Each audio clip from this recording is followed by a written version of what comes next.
Bill Maher leaned back in his chair with the kind of smug certainty that comes from years of believing you're the smartest person in every room.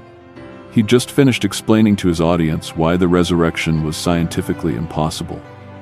Why faith was nothing more than emotional weakness. Why anyone who believed in miracles in the 21st century was either lying or deluded. Then he turned to his guest with a smile that didn't quite hide the contempt underneath. "So Jonathan, you play Jesus, but surely you don't actually believe he rose from the dead.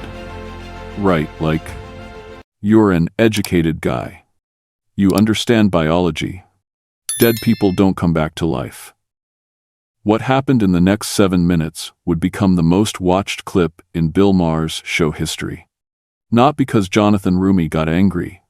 Not because he walked off the set or raised his voice. But because he did something that secular television hosts never expect from Christians. He didn't back down. He didn't soften his language. He didn't apologize for believing what the church has believed for 2,000 years. Instead, he calmly, methodically, and with devastating precision, dismantled every argument thrown at him while millions watched in real time. But to understand how Jonathan ended up in that chair defending the resurrection on Bill Maher's show, you have to rewind to a decade earlier, to a version of Jonathan Roumie that most fans of The Chosen never saw. A struggling actor in Los Angeles who'd been told 1,000 times that his faith would be the thing that kept him from ever making it big. Los Angeles had a way of chewing up young actors and spitting them out. Jonathan learned that lesson early, arriving in the city with a theater degree, a stack of headshots, and the naive belief that talent mattered more than connections. He took the jobs that came, commercial work mostly, small roles that paid barely enough to cover rent in an apartment he shared with 2 other aspiring actors who were just as broke and just as hopeful. The auditions blurred together after a while. Casting directors who barely looked up from their phones, producers who made promises they had no intention of keeping, agents who signed you and then never called. It was a specific kind of grinding rejection. The type that wore you down not through dramatic failure but through the slow erosion of being told you weren't quite right for this part, weren't quite what they were looking for, weren't quite enough. Jonathan kept his Catholic faith mostly private during those years. Not hidden exactly, but not advertised. He'd learned quickly that mentioning church or prayer in auditions was the fastest way to ensure you didn't get a callback. Hollywood prided itself on being open-minded and inclusive. But that openness had limits. You could be spiritual as long as you weren't religious. You could believe in something as long as it wasn't something specific. The moment you claimed that Jesus was actually Lord, that the Bible was actually true, that faith was actually more than just positive thinking with religious vocabulary, you became a problem. The wedding band on his finger presented its own complications. Jonathan had married young, perhaps too young by Hollywood standards, to a woman he'd met in college who shared his faith and his values, but not his industry. She worked a steady job with reliable hours while he chased an increasingly unlikely dream. The marriage was good, built on something deeper than the shallow celebrity relationships he saw imploding around him. But the pressure was real. Audition after audition, rejection after rejection, bills piling up, her family asking pointed questions about when he was going to get a real job. Then came the night that would have ended his career before it really began if he'd made a different choice. A producer whose name carried weight in certain circles invited Jonathan to a party at a house in the hills. The invitation came through his agent with an implied understanding that this was the kind of opportunity you didn't turn down if you were serious about making it. Industry people would be there. Connections could be made. Doors could open. Jonathan arrived to find exactly the kind of party he'd been warned about, but never quite believed actually existed. The house was massive, sprawling across a hillside with floor-to-ceiling windows that overlooked the city lights. Beautiful people filled every room, their laughter carrying the sharp edge of pharmaceutical enhancement. The producer found him within minutes, welcoming him with the kind of friendliness that felt transactional, introducing him to people whose faces he recognized from screens. 2 hours in, after Jonathan had nursed the same beer the entire time and made small talk that felt increasingly pointless, the producer pulled him aside with an offer that landed like a punch. A role in an upcoming film? A real role. Not a background extra or a one-line part. The kind of opportunity that could change everything. But there was a condition. Delivered with the casual certainty of someone who'd made this offer before and never been refused. The producer's hand landed on Jonathan's shoulder, squeezing just a little too long to be merely friendly. The implication was clear even before the words came. This is how things work here. Talent matters. Sure. But so does knowing how to play the game. So does being willing to do what needs to be done. So does understanding that sometimes the price of success isn't paid with skill or dedication, but with something more personal. Something that couldn't be put back once it was given. Jonathan felt the weight of that moment like physical pressure. He thought about his empty bank account. He thought about his wife working overtime to cover their expenses. He thought about the hundreds of auditions that had led nowhere. He thought about how easy it would be to rationalize this. To tell himself that this was just how the industry worked. That everyone compromised something to make it. That his faith was a private matter that didn't need to interfere with his professional life. Then he thought about standing in front of a mirror afterward, trying to meet his own eyes. He thought about kneeling in prayer and having to bring this choice before God. He thought about his wife's face if she ever found out.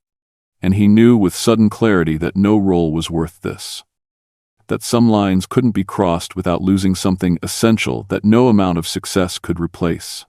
He pulled away from the producer's grip with a polite firmness that masked the nausea rising in his throat. I appreciate the offer. But I'm going to pass. I should get home to my wife. The producer's expression shifted from friendly to cold in the space of a heartbeat. You're making a mistake. You have any idea how many actors would kill for this chance? You're nobody. You're going to stay nobody. And when you're 40 years old working at a restaurant because you couldn't make it, remember this moment. Remember that you had a shot and you were too uptight to take it.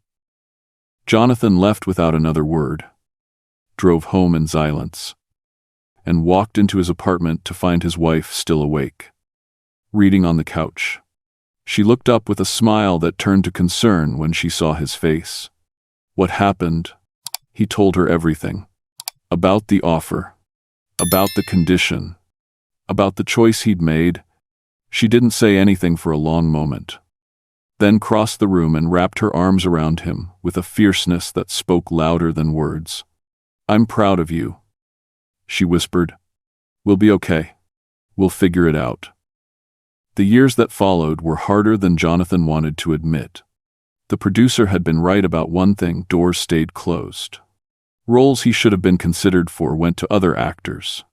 His agent dropped him, citing a lack of opportunities. He worked restaurant jobs and did commercial work, and wondered if he'd made the right choice that night, or if he'd sacrificed his career on the altar of principles that nobody else in this town seemed to share. His faith deepened during those years, precisely because it had to. There was nothing else to hold on to. He prayed not with the casual routine of someone going through religious motions, but with the desperation of someone who needed God to be real, because if he wasn't, then nothing made sense. The rejection, the poverty, the grinding uncertainty. It all had to mean something, or it meant nothing. His marriage weathered storms that broke other couples. There were arguments about money, about whether he should give up on acting entirely, about whether they'd made a mistake getting married so young before either of them understood what they were committing to. But underneath the stress was something solid. Something that had been forged not in the easy moments, but in the hard ones. In the choosing each other again and again when choosing to leave would have been simpler. Then, just when Jonathan was seriously considering walking away from acting entirely, The audition came. A series about Jesus. Crowdfunded. Independent. Made outside the traditional Hollywood system. The creators wanted authenticity over celebrity. Conviction over marketability. They wanted someone who actually believed. Who could portray Christ not as a character to be played, but as a person to be honored. Jonathan prepared for that audition like he'd never prepared for anything in his life. He didn't just memorize lines. He lived with the Gospels for weeks, reading and rereading the accounts of Jesus' ministry, praying for insight into who this man was and how to portray him faithfully. The night before the audition, he knelt beside his bed and prayed the most honest prayer of his life. Not asking for success or fame, but asking for one thing: if God wanted him to do this. If there was a purpose to all the years of rejection and struggle, then please let this be it. The audition itself felt less like performance and more like encounter. When Jonathan delivered the Sermon on the Mount, something shifted in the room. The usual Hollywood assessment gave way to something deeper. One of the producers, a woman who'd been taking notes, set down her pen and simply watched with tears gathering in her eyes. When the call came, offering him the role, Jonathan's hands shook so badly he could barely hold the phone. This was it. This was what all the waiting had been for. Not fame or fortune or validation from an industry that had rejected him, but the chance to show millions of people who Jesus actually was. What he didn't know yet was that playing Jesus would cost him in ways he couldn't anticipate. That it would make him famous and controversial in equal measure. That it would put him in rooms with people who wanted to use his platform for their agenda or destroy him for refusing. That it would lead to a moment, sitting across from Bill Maher, who assumed he could be mocked or dismissed like any other actor trading convictions for career advancement. The man sitting in that interview chair wasn't the broken, struggling actor who'd almost given up a decade earlier. He was someone who'd been tested and hadn't compromised. Someone who'd learned that faithfulness mattered more than success. Someone who was about to show the world what happens when a Christian refuses to back down from truth simply because the culture demands it. The Chosen premiered with expectations so modest that even the creators wondered if anyone beyond their immediate families would watch. They'd bypassed traditional studios entirely, funding the project through a crowdfunding campaign that raised enough to shoot the first episode and pray that viewers would show up.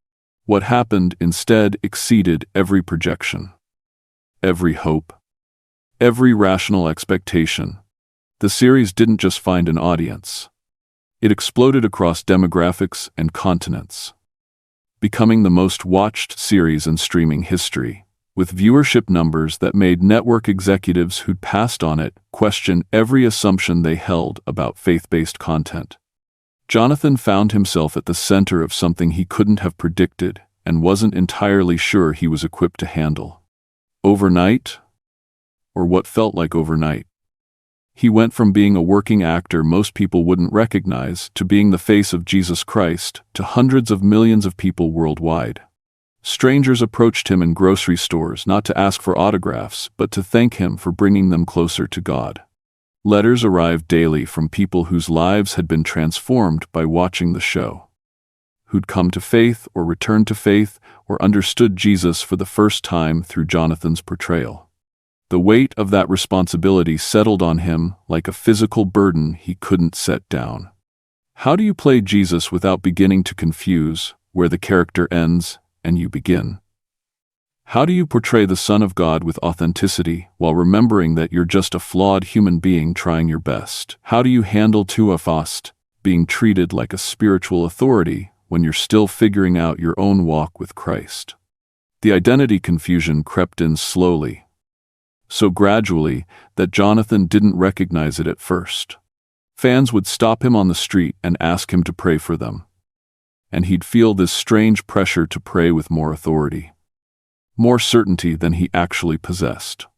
People would quote Jesus' words from the show back to him as if he'd written them, as if speaking them on screen gave him some special insight into their meaning. Church leaders invited him to speak at conferences not because of any theological training, but because he had Jesus's face. And that was apparently qualification enough. His wife noticed the shift before he did. "You're different when you come home from filming," she said one evening after he'd been particularly distant. "Like you're still in character. Like you're not sure who you are when you're not on set." He denied it at first, but the accusation stuck because it carried truth he didn't want to face.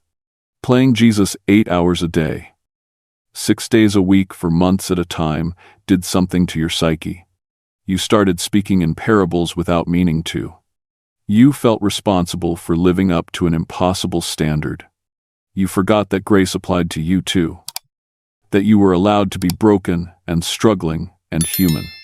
The industry's response to The Chosen's success proved equally complicated. Mainstream Hollywood, which had ignored or dismissed faith-based content for decades, suddenly couldn't ignore this anymore. The numbers were too big, the cultural impact too significant, but their interest came wrapped in conditions that made Jonathan's stomach turn. A major streaming platform approached the show's creators with an offer to acquire the series outright, promising wider distribution and bigger budgets. The catch revealed itself in the fine print editorial control. Script approval. The ability to make the content more palatable to secular audiences by softening the hard edges of Christian doctrine. Dallas Jenkins, The Chosen's creator, turned them down flat. The show would remain independent, funded directly by viewers who believed in its mission, answerable to no corporate executives who wanted Jesus repackaged as a life coach, dispensing wisdom without making claims about divinity or salvation.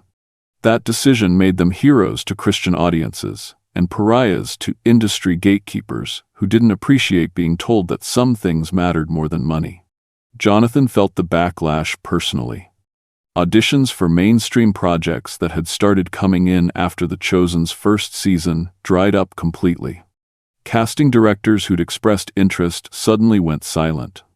His new agent, one who'd signed him specifically because of the show's success, delivered the news with apologetic professionalism. "You're too associated with faith content now. Producers are worried about alienating secular audiences. They want actors who can appeal to everyone." The subtext was clear and cruel. Playing Jesus had made him famous but unemployable outside a very specific niche. He'd become typecast in the most extreme way possible. Not as a character type but as a belief system. Hollywood would tolerate him playing Christ as long as he didn't actually believe in Christ. As long as it remained performance rather than conviction. But Jonathan had made the mistake of being open about his faith, of speaking in interviews about how portraying Jesus had deepened his relationship with God, of refusing to separate the role from his real beliefs. The Chosen's cast included believers and seekers, people at various points on their spiritual journeys. Most kept their personal views private, understanding that ambiguity offered protection, that certainty didn't. But Jonathan couldn't do that. When interviewers asked if he believed Jesus was actually God, he said yes. When they asked about the resurrection, he defended it as historical fact.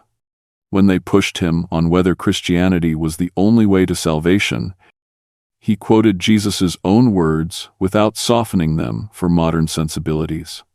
These interviews became their own kind of viral content. Clips shared by Christians, encouraged to see someone defending their faith publicly, and by critics who held them up as evidence of Jonathan's extremism. Progressive Christians wrote think pieces about how his certainty was harmful, how he represented everything wrong with evangelical theology. Secular journalists questioned whether someone holding such exclusive truth claims should be allowed to portray a religious figure who belonged to all humanity. As if Jesus needed to be democratized and secularized to be acceptable. The pressure to be perfect intensified with every episode released. Fans didn't just watch the show. They scrutinized Jonathan's personal life for consistency with the character he portrayed. A photo of him at a restaurant with a glass of wine sparked debates about whether Jesus would drink alcohol. An offhand comment in an interview about struggling with anger got dissected as proof he wasn't spiritual enough to play Christ. People projected their own images of who Jesus should be onto Jonathan, and then felt betrayed when he failed to match those projections. He started having anxiety attacks between takes, hyperventilating in his trailer while the crew waited outside. He'd look at his reflection in the mirror, still in costume with the fake beard and the robes, and not recognize the person staring back. The lines between Jonathan Roumie the actor and Jesus of Nazareth, the character, blurred until he wasn't sure where one ended and the other began. His wife found him one night sitting in their darkened living room at 3 a.m, unable to sleep, staring at nothing. "I don't know if I can keep doing this," he said, his voice raw. "Everyone expects me to be him. And I'm not. I'm so far from being him that it feels like fraud." She sat beside him in the darkness, taking his hand. "You were never supposed to be him. You're supposed to point people to him. There's a difference." The distinction helped, but it didn't make the pressure disappear. It didn't stop the fans who treated him like a priest or the critics who treated him like a target. It didn't resolve the growing realization that playing Jesus had divided his life into before and after. That he could never go back to being just another actor taking roles based on their creative merit rather than their theological implications. When the invitation came to appear on Real Time with Bill Maher, Jonathan's first instinct was to decline. He'd seen how these conversations typically went. Bill would ask gotcha questions designed to make religious guests look foolish or hateful. The audience would laugh on cue. The Christian would leave feeling ambushed. And the clips would circulate as proof that faith couldn't withstand intellectual scrutiny. But something in him refused to hide. If he believed Jesus was who he claimed to be, if he believed the resurrection actually happened, if he believed the gospel was true, then backing away from hard questions felt like a betrayal of everything he'd committed to when he took the role. Maybe that was pride disguised as conviction. Maybe it was genuine courage. Jonathan couldn't tell the difference anymore. He accepted the invitation with one condition: no pre-interview. No agreed-upon topics. No limitations on where the conversation could go. If they were going to have this discussion, it would be honest and unscripted. The producers agreed, probably sensing that an authentic confrontation would generate better content than a carefully managed exchange. The night before the taping, Jonathan couldn't eat. His stomach churned with anticipation and something close to dread. He prayed not for eloquence or wit, but for faithfulness, for the ability to speak truth without arrogance, for grace to love even those who despised what he believed. He thought about all the years of rejection that had led to this moment, about the producer's party he'd walked away from, about the struggles and doubts and questions that had shaped his faith into something tested rather than theoretical. When he walked onto that set the next day, cameras rolling and audience watching, he wasn't there to win an argument. He was there to be faithful. Whatever happened next, whatever viral clips emerged, whatever backlash or support followed, he'd made peace with the cost of conviction years ago. Bill Maher might think he was dismantling a naive actor's Sunday school faith. What he was actually about to encounter was something that had survived Hollywood's worst and emerged stronger for it. The studio lights felt hotter than Jonathan expected. Or maybe that was just the adrenaline flooding his system as he settled into the guest chair. Bill Maher, who'd built his career on eviscerating religious guests with the kind of intellectual smugness that passed for wit in certain circles, smiled at him with the warmth of a predator eyeing prey. The audience, primed by years of watching believers get dismantled on this very stage, waited with barely concealed anticipation. Bill opened with what he probably thought was a softball question. "So Jonathan, you play Jesus in The Chosen. Fascinating show. Really well done. But tell me, and I want you to be honest here because our audience appreciates honesty. You don't actually believe he rose from the dead, right? I mean, you're an educated person. You understand basic biology. Dead people stay dead. The question landed exactly as intended, framing belief in the resurrection as fundamentally incompatible with intelligence. Jonathan had heard variations of this argument his entire adult life, usually delivered with the same condescending certainty that assumed any thinking person would naturally arrive at atheism given enough information. He leaned forward slightly, his voice calm but carrying a weight that made the casual mockery in Bill's tone suddenly feel less secure. Actually, I do believe Jesus rose from the dead, not as metaphor or spiritual symbolism, but as historical fact, and I think the evidence for it is far stronger than most people realize. Bill's eyebrows shot up in performative surprise. Evidence, Jonathan. With respect, there's no scientific evidence for resurrection. It violates everything we know about how the world works. Science describes how the world normally works. Jonathan replied, it doesn't preclude the possibility of intervention from outside the system. If God exists, if he created the natural laws we observe, then he can certainly act beyond those laws when he chooses. The real question isn't whether resurrection is scientifically possible within a closed naturalistic system. The question is whether it actually happened. And for that, we look at historical evidence, not laboratory experiments. The audience shifted, sensing this wasn't going to be the easy dismantling they'd expected. Bill recovered quickly, pivoting to what he clearly thought was stronger ground. Okay, historical evidence. Let's talk about that. The Gospels were written decades after Jesus died by people who never met him. They're not eyewitness accounts. They're legends that grew over time. Jonathan had studied this objection thoroughly, had wrestled with it himself before his faith solidified. That's not accurate. The Gospel of Mark was written within 30 years of the crucifixion, likely earlier.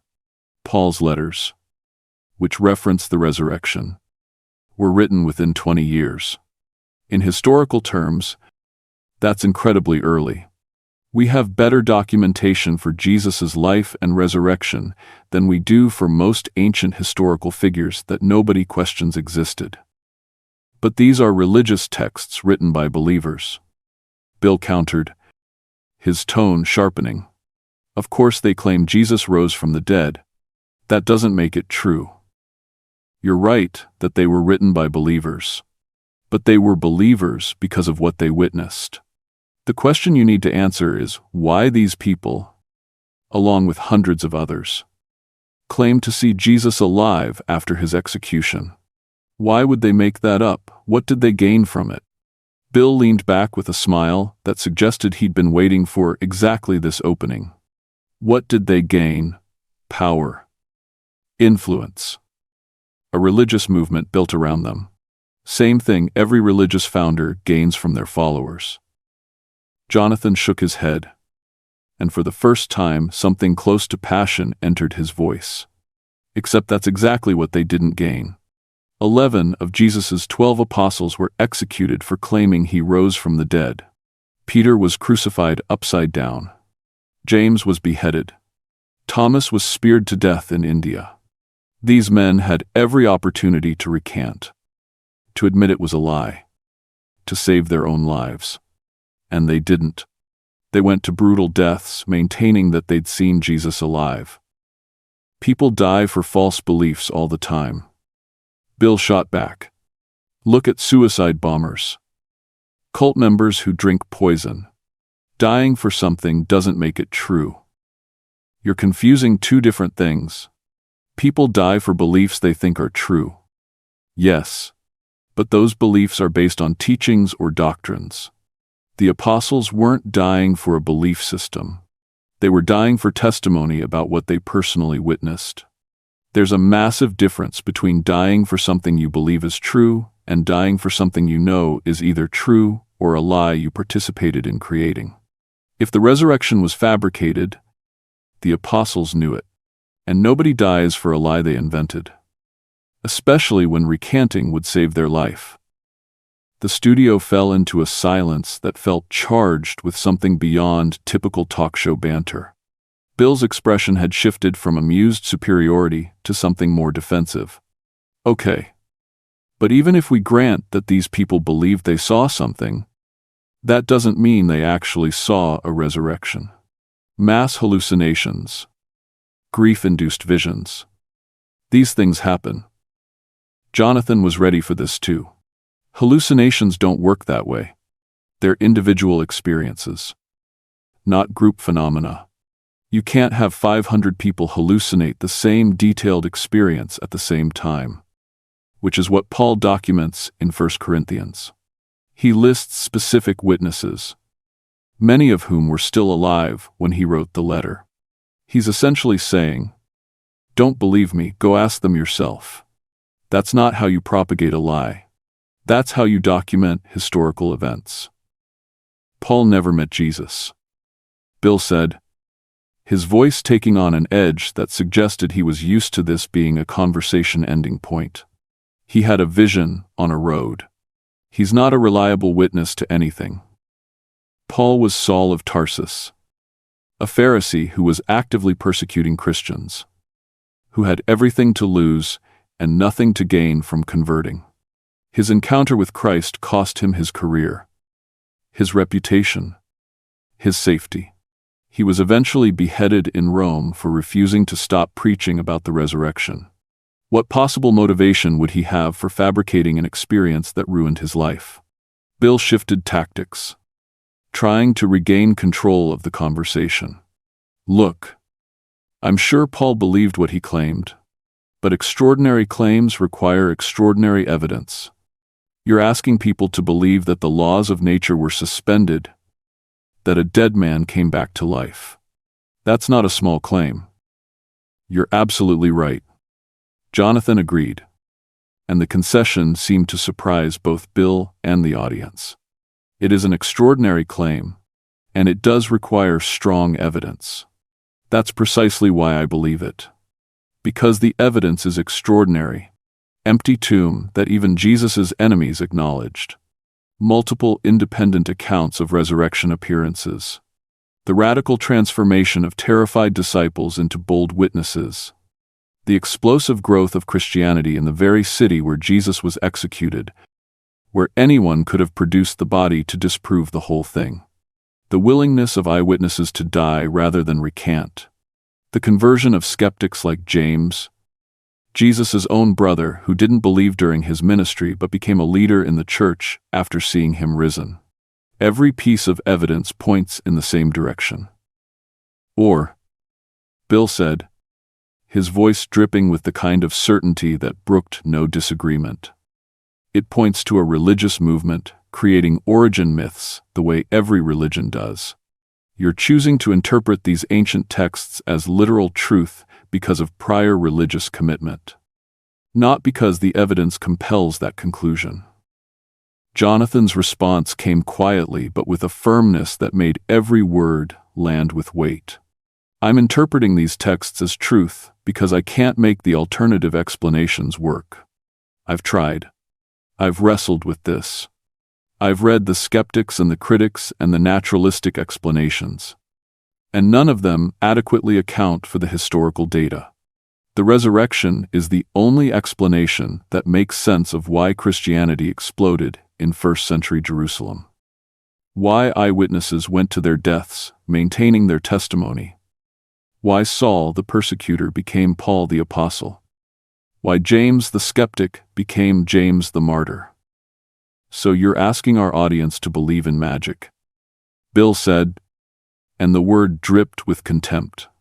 To believe that 2,000 years ago, the laws of physics and biology were temporarily suspended so that a Jewish preacher could come back from the dead.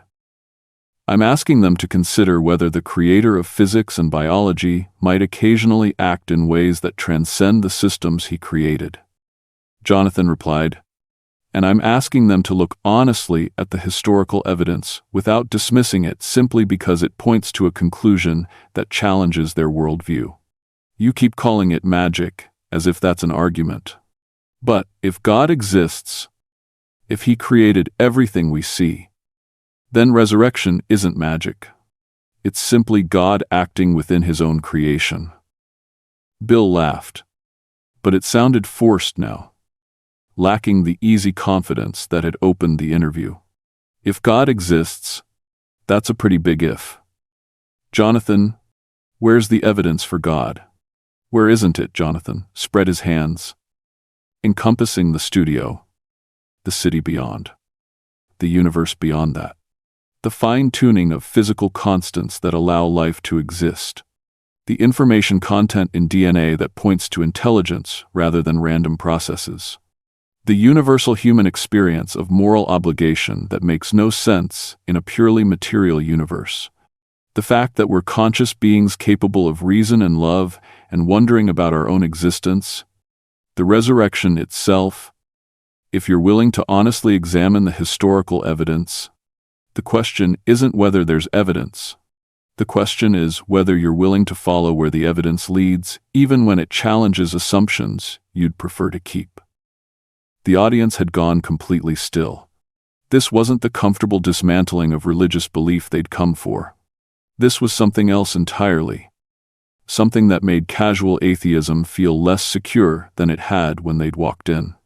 Bill tried one more angle, his voice carrying a hint of desperation now. But Christianity claims to be the only way to God. Don't you find that arrogant, offensive even? What about the billions of people who believe something different? Jonathan took a breath, knowing this answer would cost him in certain circles, but unwilling to soften truth for palatability. I find it exclusive. Yes, Jesus claimed to be the only way to the Father. That's either true or false. If it's false, Christianity is worthless.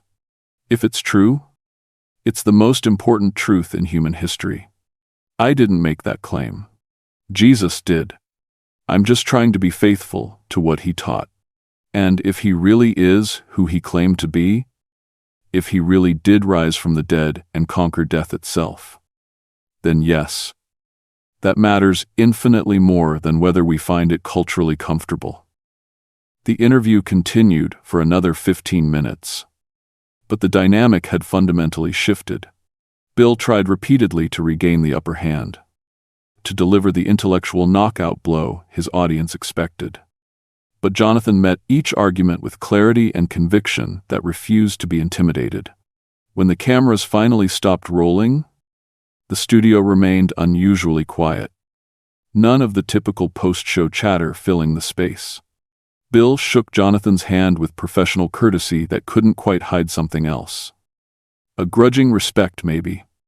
Or perhaps just surprise at having encountered a Christian who could defend his faith without apology or retreat.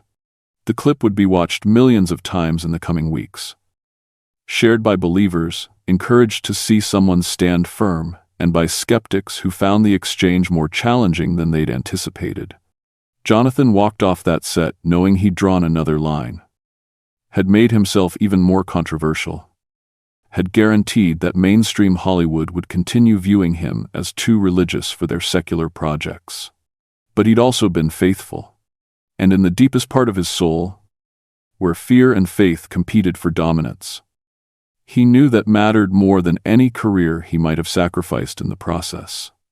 The clip went viral within hours, racking up view counts that climbed so fast the numbers seemed to refresh in real time.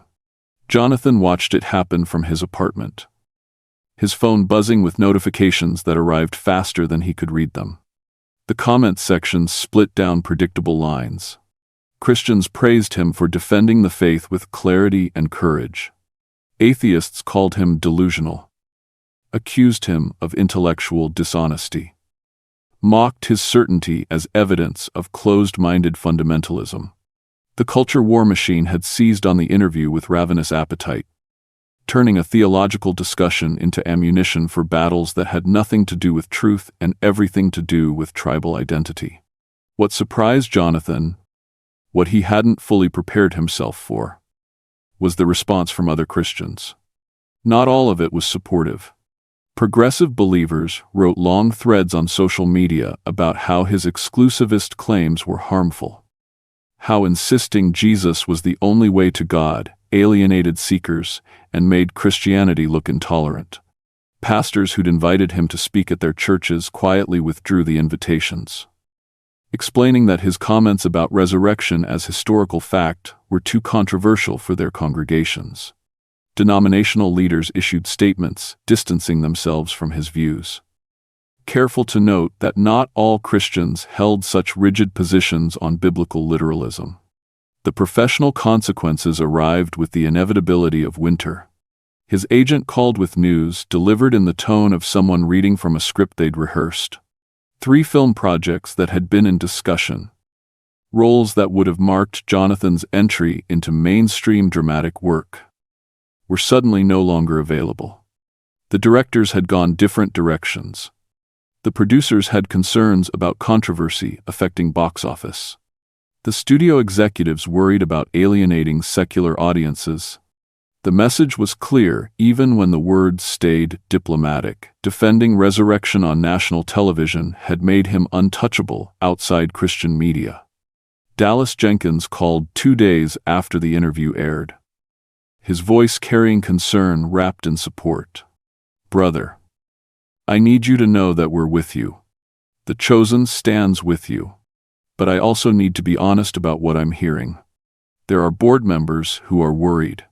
Not about your faith, but about whether this makes you too polarizing to continue as the face of the show. Sponsors are getting calls from activist groups demanding we fire you. Distribution partners in 3 countries are reviewing their contracts." Jonathan closed his eyes, feeling the weight of that information settle like physical pressure on his chest. "Do you think I should apologize, walk it back somehow?" "No," Dallas said immediately. "Absolutely not. You spoke truth. You were respectful and clear. If we back down from that, we're admitting that speaking about Jesus honestly is something to be ashamed of. But I need you to be prepared. This might get worse before it gets better." It got worse. Articles appeared in entertainment publications with headlines that framed him as a religious extremist hiding behind the cloak of playing Jesus. Opinion pieces questioned whether someone with such narrow theological views should be allowed to portray a figure who belonged to all of humanity, as if Christ needed permission from secular critics to remain who he actually was. LGBTQ advocacy groups organized campaigns calling for his removal from the Chosen, pointing to his comments about Jesus being the only way as evidence of the kind of exclusive thinking that led to discrimination and violence. That last accusation hit harder than the others. Jonathan had never advocated violence. He'd spoken about historical evidence for resurrection and the claims Jesus made about himself. But somehow, in the alchemy of online discourse, defending Orthodox Christian belief became equivalent to promoting hate. The logical leaps were dizzying. But the accusations stuck because they confirmed what people already wanted to believe about Christians in general and Jonathan in particular. Sleep became impossible. He'd lie in bed replaying the interview in his mind, analyzing every word, wondering if he could have phrased things differently, questioning whether his tone had been too certain or his arguments too forceful. His wife would wake to find him sitting in the living room at 3 a.m, staring at his phone, scrolling through comments that ranged from supportive to vitriolic with nothing in between. "You need to stop reading those," she said one night, sitting beside him in the darkness. "They're destroying you. I need to know what people are saying. Need to understand if I actually hurt someone." "You defended what you believe. You didn't attack anyone. Tell that to the people saying I made them feel unwelcome in Christianity. Tell that to the LGBTQ activists who are using my interview as proof that Christians hate them." She took the phone from his hands with gentle firmness. "You can't control how people interpret what you said. You were asked direct questions, and you gave honest answers. That's not hate, that's conviction. But conviction felt less solid in the middle of the night when doubt crept in through the cracks that exhaustion created. Jonathan found himself questioning everything. Had he been too bold? Should he have softened his language about Jesus being the only way? Could he have shown more empathy for people who didn't share his faith? The certainty that had carried him through the interview evaporated in the lonely hours before dawn, replaced by a gnawing sense that maybe he'd done more harm than good. The depression arrived gradually. Then all at once, he recognized the symptoms from years earlier, during the worst of the struggling actor days. But recognition didn't make them easier to bear. Getting out of bed required effort that felt Herculean. Simple tasks, answering emails or returning phone calls, became obstacles he couldn't surmount. He moved through his days feeling disconnected from everything, like watching his life happen to someone else from a great distance. His wife noticed before he acknowledged it. "Jonathan, you're not okay. This is more than just stress from the controversy." "I'm fine. Just tired." "You're not fine. You haven't been fine for weeks. And I'm worried about you." He wanted to reassure her, but the words wouldn't come. Because she was right. He wasn't fine. The weight of representing Jesus to millions of people while simultaneously being vilified for defending him had become too much. The identity confusion that had started when he took the role had metastasized into something more dangerous. A crisis that questioned not just his ability to portray Christ, but his understanding of his own purpose. Filming the next season of The Chosen became an exercise in performance that went beyond acting. He showed up on set and delivered his lines with technical proficiency. But the connection he'd felt to the role, the sense of calling that had sustained him through earlier challenges, felt distant and hollow. He looked in the mirror at his reflection, still dressed in biblical robes, and saw a fraud. Someone playing at holiness while internally falling apart. The hate mail arrived in volumes that his management team tried to shield him from. But enough got through to do damage. Most of it followed predictable patterns, calling him bigot or fundamentalist or worse. But some of it was more specific, more personal, more devastating. A mother wrote to tell him that her gay son had attempted suicide after watching the interview. That his words about Jesus being the only way had been interpreted as confirmation that people like her son had no place in God's kingdom. The letter ended with a question that haunted Jonathan for days. "How do you sleep at night knowing your words cost my child his life?" The young man had survived. The letter mentioned that, but the damage was done. Jonathan couldn't stop thinking about him. Couldn't stop wondering if he could have said something differently that wouldn't have been interpreted as condemnation. He'd spoken about resurrection and historical evidence, about Jesus' claims and the apostles' martyrdom. He hadn't mentioned LGBTQ issues at all. But somehow his defense of Orthodox Christianity had been weaponized, turned into proof that Christians wanted certain people dead. He sat in his apartment one night, alone because his wife had gone to visit her parents for the weekend, trying to find a way out of the darkness that had settled over him like a physical weight. The accusations kept circling in his mind. Bigot, extremist, harmful, dangerous. He'd only tried to be faithful, to speak truth when asked direct questions, to honor the calling he'd accepted when he took the role of Jesus. But maybe faithfulness looked different than he'd thought. Maybe there was a way to believe without being so vocal about it. Maybe he could have deflected or equivocated or found softer language that wouldn't have sparked such fury. His phone sat on the coffee table. Screen dark. But he knew what he'd find if he picked it up. More comments, more articles, more people telling him he'd made Christianity look intolerant and small and hateful. Part of him wanted to issue a statement clarifying his position, explaining that speaking about Jesus' exclusivity wasn't the same as hating people who disagreed. But he'd learned enough about online discourse to know that clarifications usually made things worse. That any statement would be parsed for evidence of either backtracking or doubling down. That there was no winning move available. He thought about quitting. Not just the chosen, though that was part of it, but the whole project of trying to represent Christ publicly. He could go back to being a working actor. Could take roles that had nothing to do with faith.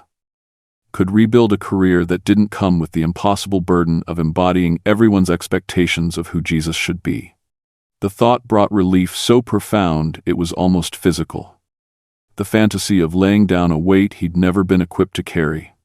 But underneath the exhaustion and the doubt and the crushing sense of having failed everyone, a quieter voice whispered that quitting wasn't the answer either.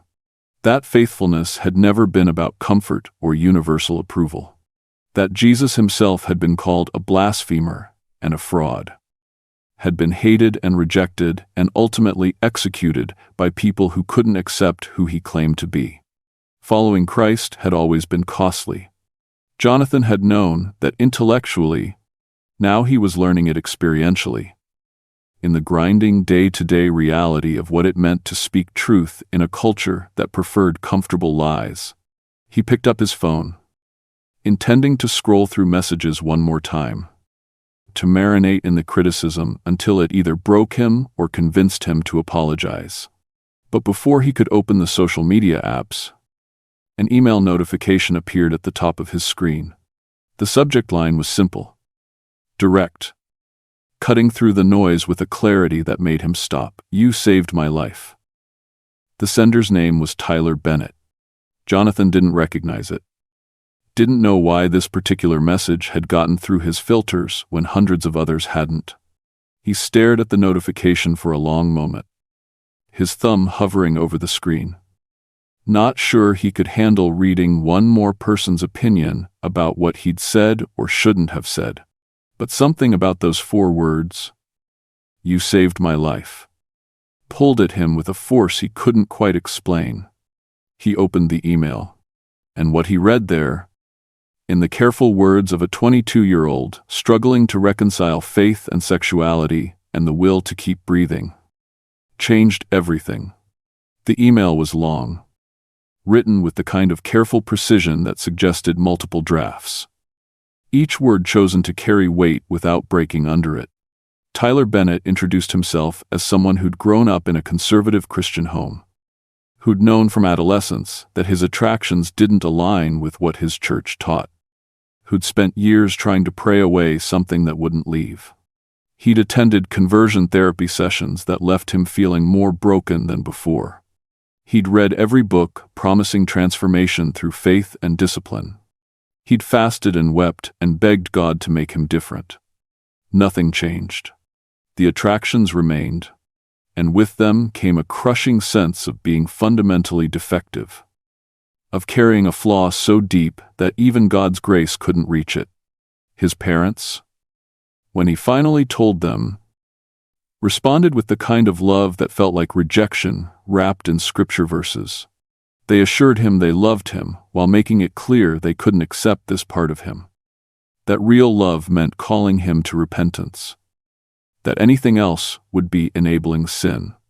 By the time he reached 22, Tyler had mapped out his suicide with the same careful attention he'd given to his failed attempts at change. He had the pills.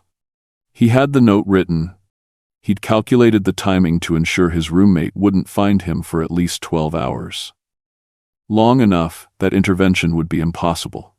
He'd made peace with the idea that death was a gift he could give himself and everyone who'd been burdened by trying to love someone so broken.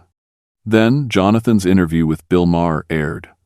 Tyler watched it, not because he wanted to, but because a friend sent him the link with a message saying he needed to see this.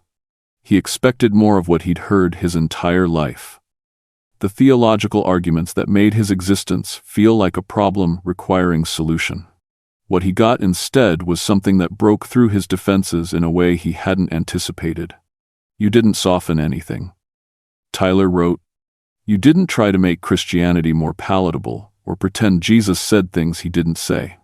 You spoke about resurrection as historical fact, about Jesus being the only way, about the apostles dying for what they witnessed, and everyone attacked you for it. The progressive Christians said you were too rigid. The atheists said you were delusional. The LGBTQ activists said you were promoting hate. And, you know what I realized watching all of that? If you'd backed down, if you'd apologized or softened your stance, I would have known that Christians don't actually believe what they claim to believe. That when push comes to shove, truth matters less than approval. Jonathan's hands trembled as he read, tears already gathering in his eyes, though he was only halfway through the email. But you didn't back down. Tyler continued. And that did something in me I can't fully explain. Because if you're willing to lose everything for speaking truth about Jesus, then maybe Jesus is worth losing everything for. If the apostles died maintaining they saw him risen, if Paul gave up his career and safety and ultimately his life for this, if you're willing to be called a bigot and lose roles and become controversial just for defending Orthodox Christianity, then maybe this isn't just a nice story. Maybe it's actually true. And if it's true, then maybe the struggle I'm in isn't the end of my story. Maybe it's part of a bigger narrative about transformation and faithfulness and what it costs to follow Christ. The email detailed Tyler's decision to flush the pills, to call the suicide hotline, to check himself into counseling with a therapist who understood both faith and same-sex attraction without trying to simplify either into easy answers. He wrote about reading the Gospels again, this time not looking for escape clauses or loopholes, but trying to understand what Jesus actually taught and what that meant for someone like him. I don't know what my future looks like. Tyler wrote near the end. I don't know if I'll ever experience change in my attractions. I don't know if I'm called to celibacy or if there's some path I haven't seen yet. But I know I'm alive. I know I want to follow Jesus more than I want to be comfortable. I know your refusal to apologize gave me permission to take Christ seriously, instead of treating him like a divine therapist who just wants me to feel good about myself. You saved my life, Mr. Roumie, not by having all the answers, but by being willing to stand firm on truth, even when it cost you everything. Thank you for not being ashamed of the gospel. It made all the difference. Jonathan read the email 3 times, each pass bringing the tears closer to the surface until they finally spilled over, and he was sobbing in his apartment, alone in the darkness, his phone clutched in shaking hands. All the criticism, all the accusations of promoting hate, all the people claiming his words drove LGBTQ youth to suicide. And here was someone saying the exact opposite, saying that firmness on truth had given him reason to live rather than die, saying that refusing to back down had made Jesus real in a way that soft affirmations never could. He didn't think before responding. Just let his thumbs move across the screen, typing words that came from somewhere deeper than calculation. Tyler, can we talk?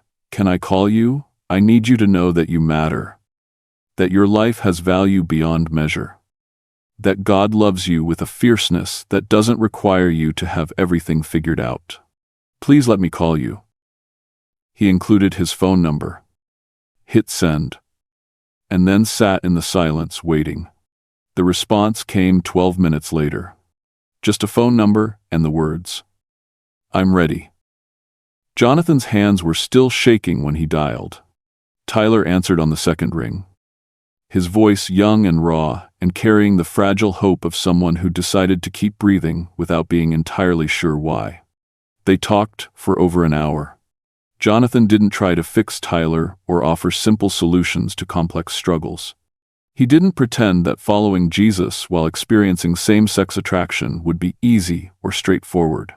He just listened, really listened, to the story of a young man who'd been told he had to choose between his faith and his sexuality, who'd tried to choose faith and found it crushing him, who decided the only escape was death until seeing someone defend truth without apology made him reconsider everything.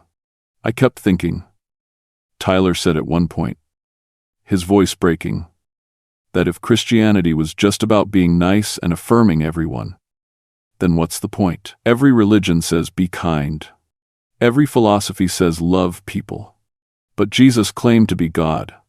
He claimed to conquer death. He made exclusive truth claims that don't leave room for him to just be another good teacher.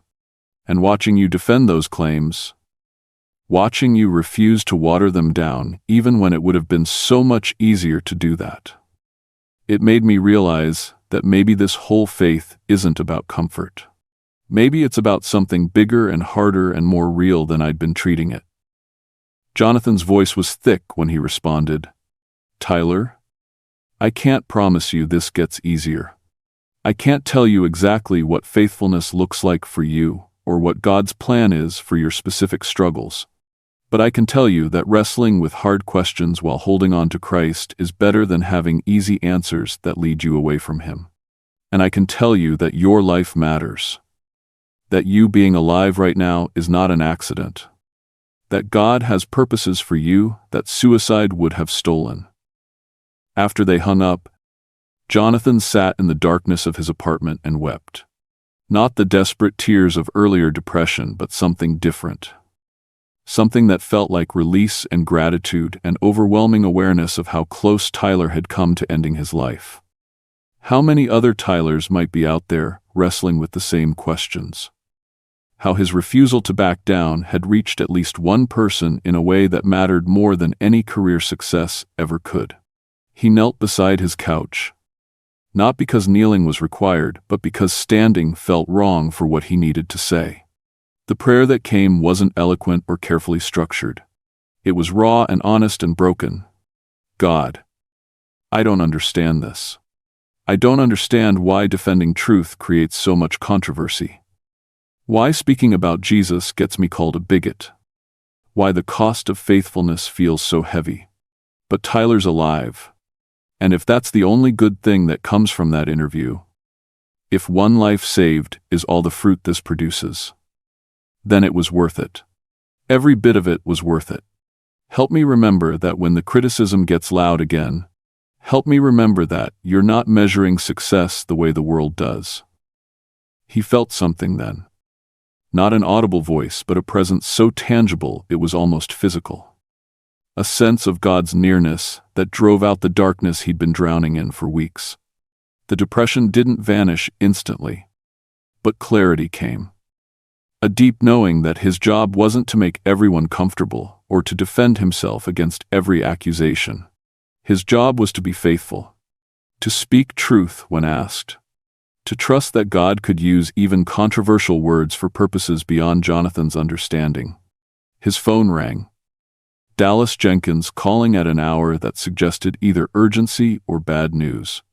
Jonathan answered, expecting the worst. Brother, you sitting down. Dallas's voice carried excitement that immediately contradicted Jonathan's expectations. Yeah. What's going on? The numbers just came in. The Chosen's streaming views are up 73% since your interview aired. 73%. Jonathan, our website crashed twice from traffic.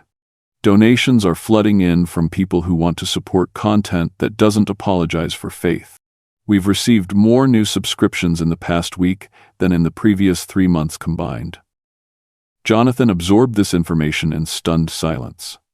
But the sponsors who pulled out, the controversy, the people calling for me to be fired from the show, all of that is still happening. Dallas acknowledged. But it turns out that for every person boycotting us, there are 10 more signing up specifically because we're not backing down. The secular sponsors left. But grassroots believers are stepping up in ways we never anticipated. We're not just surviving this controversy. We're thriving because of it. After Dallas hung up, Jonathan sat with the impossible paradox of what had just happened. He'd defended Orthodox Christianity on national television. He'd been vilified for it, called names, accused of promoting hate. His mainstream career was effectively dead. And yet, The Chosen, the project that actually mattered, was exploding. Tyler Bennett was alive. And somewhere in the mystery of how God worked, faithfulness was being honored in ways that looked nothing like worldly success, but felt more real than any achievement Jonathan had previously pursued. He looked at his phone, at Tyler's number still displayed on the screen, at the email that had pulled him back from his own edge. He thought about all the years of struggle that had led to this moment, about the party he'd walked away from, about the roles he'd lost for refusing to compromise, about the interview that had divided a nation and somehow saved a life. The weight he'd been carrying, the impossible burden of representing Christ perfectly while being attacked for it, shifted into something different. Not lighter exactly, but more bearable. Because he finally understood that the calling wasn't to be perfect. It wasn't to make everyone happy or to avoid all controversy. The calling was simply to be faithful, to speak truth when asked, to trust God with the consequences, and to remember that one life saved mattered more than 1,000 careers sacrificed. 6 months passed, with the kind of speed that only comes when you stop measuring time by industry milestones and start measuring it by lives touched. The mainstream acting offers never returned. Jonathan's name remained poison to casting directors who valued broad appeal over conviction, who wanted actors willing to be whoever the role required without the baggage of actual beliefs. The blacklist was real and comprehensive, stretching across studios and production companies with the efficiency of unspoken understanding.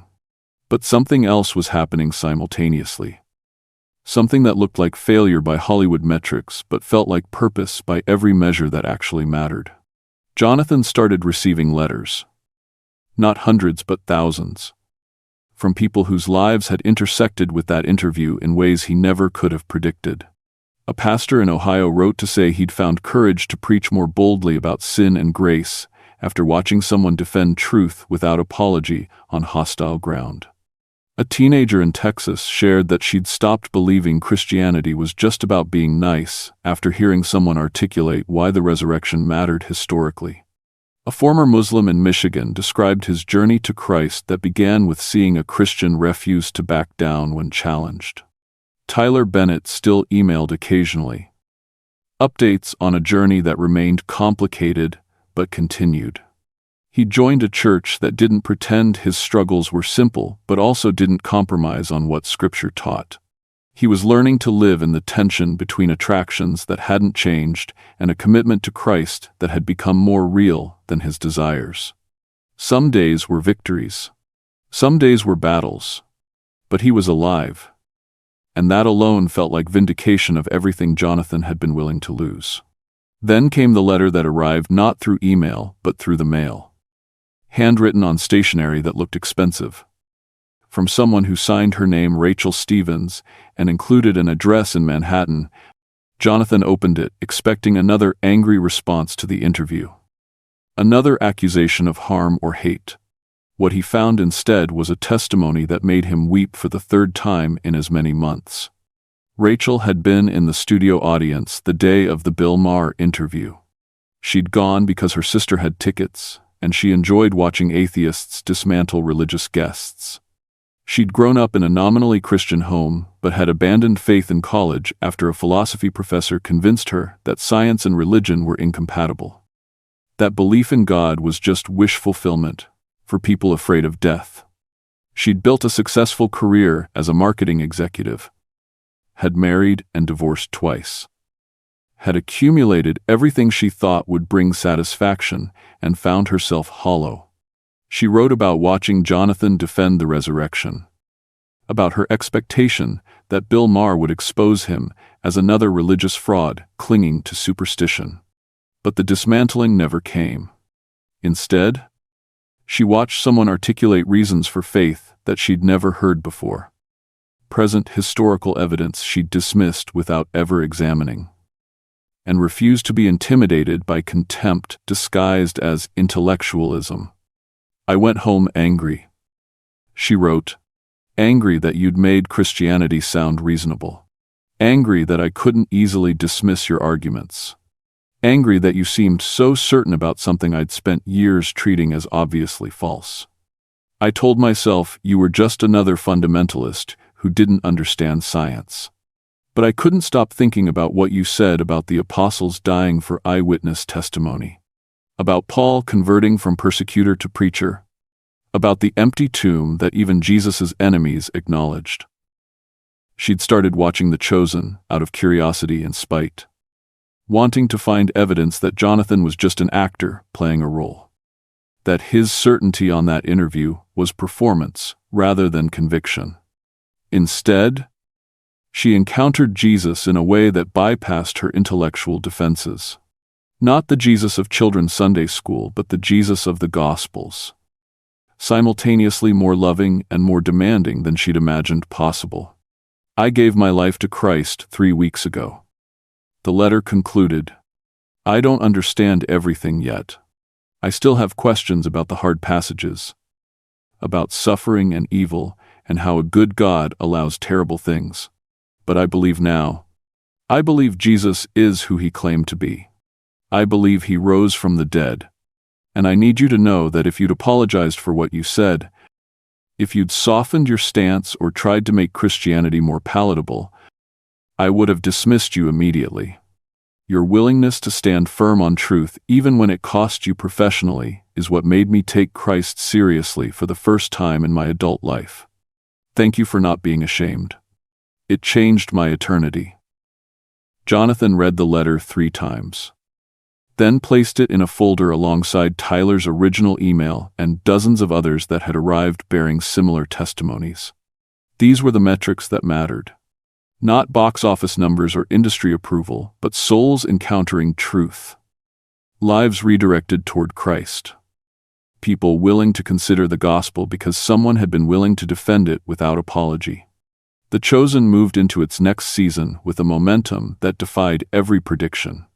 The controversy hadn't killed the show. It had clarified what the show was actually about. Had separated casual viewers from committed believers. Had created a community around authentic faith rather than sanitized spirituality. Churches organized viewing parties. Small groups used episodes as discussion starters. The series spread across continents and cultures, translated into languages Jonathan couldn't pronounce. Reaching people who'd never heard the gospel presented with this combination of artistic excellence and theological fidelity. Dallas pulled him aside one day on set. His expression carrying something between gratitude and wonder. You know what I keep thinking about, how close we came to losing all of this. If you'd apologized after that interview, if you'd tried to walk back what you said, we would have lost the audience that actually matters. The people watching this show aren't looking for Christianity light. They're hungry for truth, and you gave them that, even when it cost you everything else. It didn't cost me everything, Jonathan replied quietly. It cost me things that don't matter. What I gained was worth infinitely more. He meant it. The mainstream career he'd lost had never been the goal anyway. Just a means to a validation he no longer needed. The industry's approval had always been conditional, dependent on his willingness to keep his faith private and his convictions flexible. Walking away from that, or rather being pushed away from it, had freed him to focus on work that actually mattered. 1 year to the day after the interview aired, Jonathan arrived on set to film a scene where Jesus confronts the Pharisees about their hypocrisy, about their willingness to honor God with their lips while their hearts remained far from him. The parallel wasn't lost on anyone present. The actor playing Caiaphas approached Jonathan during a lighting adjustment, his voice carrying genuine curiosity rather than challenge. How do you do it? How do you keep playing this role, knowing that half the world thinks you're a hero and half thinks you're a bigot? Doesn't that mess with your head? Jonathan considered the question, thought about all the therapy sessions and prayer times and conversations with his wife that had been required to process the past year. It would mess with my head if I was trying to please everyone. But I'm not. I'm trying to be faithful to who Jesus actually was. And Jesus made people uncomfortable. He divided crowds. He said things that drove followers away. If my portrayal of him, if my defense of him, creates the same division, then maybe I'm doing something right. They filmed the scene in one take. Jonathan delivering Jesus's words with a conviction that came from lived experience rather than method acting. Woe to you, teachers of the law and Pharisees! You hypocrites! You travel over land and sea to win a single convert. And when you have succeeded, you make them twice as much a child of hell as you are. The words were harsh, uncompromising, exactly the kind of language that would get Jesus canceled in modern discourse. But they were true, and truth mattered more than comfort. That evening, Jonathan drove home through Los Angeles traffic, past the studios that wouldn't hire him and the theaters showing films he'd never be cast in, and felt something close to contentment. Not happiness exactly, because the cost of faithfulness remained real and sometimes heavy, but peace. The deep, unshakable peace that comes from knowing you're doing what God called you to do, regardless of consequences. His phone buzzed with a text from an unknown number.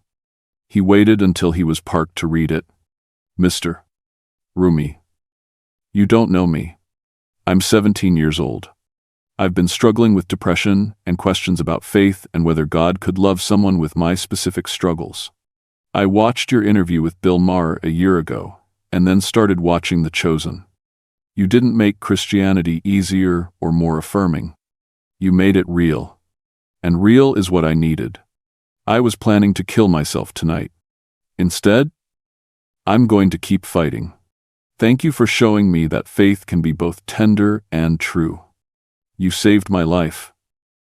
The message was unsigned, sent from a burner number that probably wouldn't accept replies. Jonathan would never know who sent it, would never get to follow up or offer support or hear the rest of that teenager's story. But the message itself was enough. One more life. One more person choosing to breathe because someone had been willing to stand firm on truth even when the culture demanded compromise. He thought about the producer's party a decade earlier, about the choice he'd made to walk away from an opportunity that would have cost him something essential. He thought about all the roles he'd lost for refusing to hide his faith. He thought about the interview that had divided a nation and the criticism that had nearly broken him. And he understood with sudden clarity that every sacrifice had been preparing him for this. For the privilege of representing Christ to a world that desperately needed to see him as he actually was, rather than as they wished he could be. The cost was real. The controversy ongoing. His mainstream career was dead and would likely stay dead. But Tyler Bennett was alive. Rachel Stevens had found faith. An unnamed 17-year-old had chosen hope over suicide. And somewhere across the world, millions of people were encountering Jesus through a show that existed because Jonathan had been willing to lose everything for the sake of faithfulness. In God's economy, that was the only math that mattered. One soul saved was worth more than 1,000 careers sacrificed.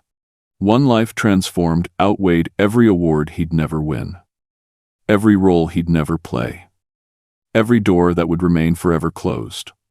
He walked into his apartment to find his wife reading on the couch. The same scene that had repeated countless times over their years together. She looked up with a smile that carried the kind of love that had weathered every storm and emerged stronger. "How was your day?" "It was good," he said, and meant it with a depth that would have been impossible to explain to anyone who measured success by Hollywood standards. It was really good. Because faithfulness, it turned out, looked nothing like what the world called success. But it felt more real, more solid, more eternally significant than anything fame could have offered. And that, after everything, was enough. Thank you for following this story. Let us know in the comments below. If this story has moved you and you'd like to stand with us in bringing more voices of truth and hope to light, please consider supporting our work. Even the smallest gift helps us continue creating and sharing these powerful stories. You can find the donate link in the description. And of course, don't forget to subscribe so you won't miss the next chapter we're preparing for you.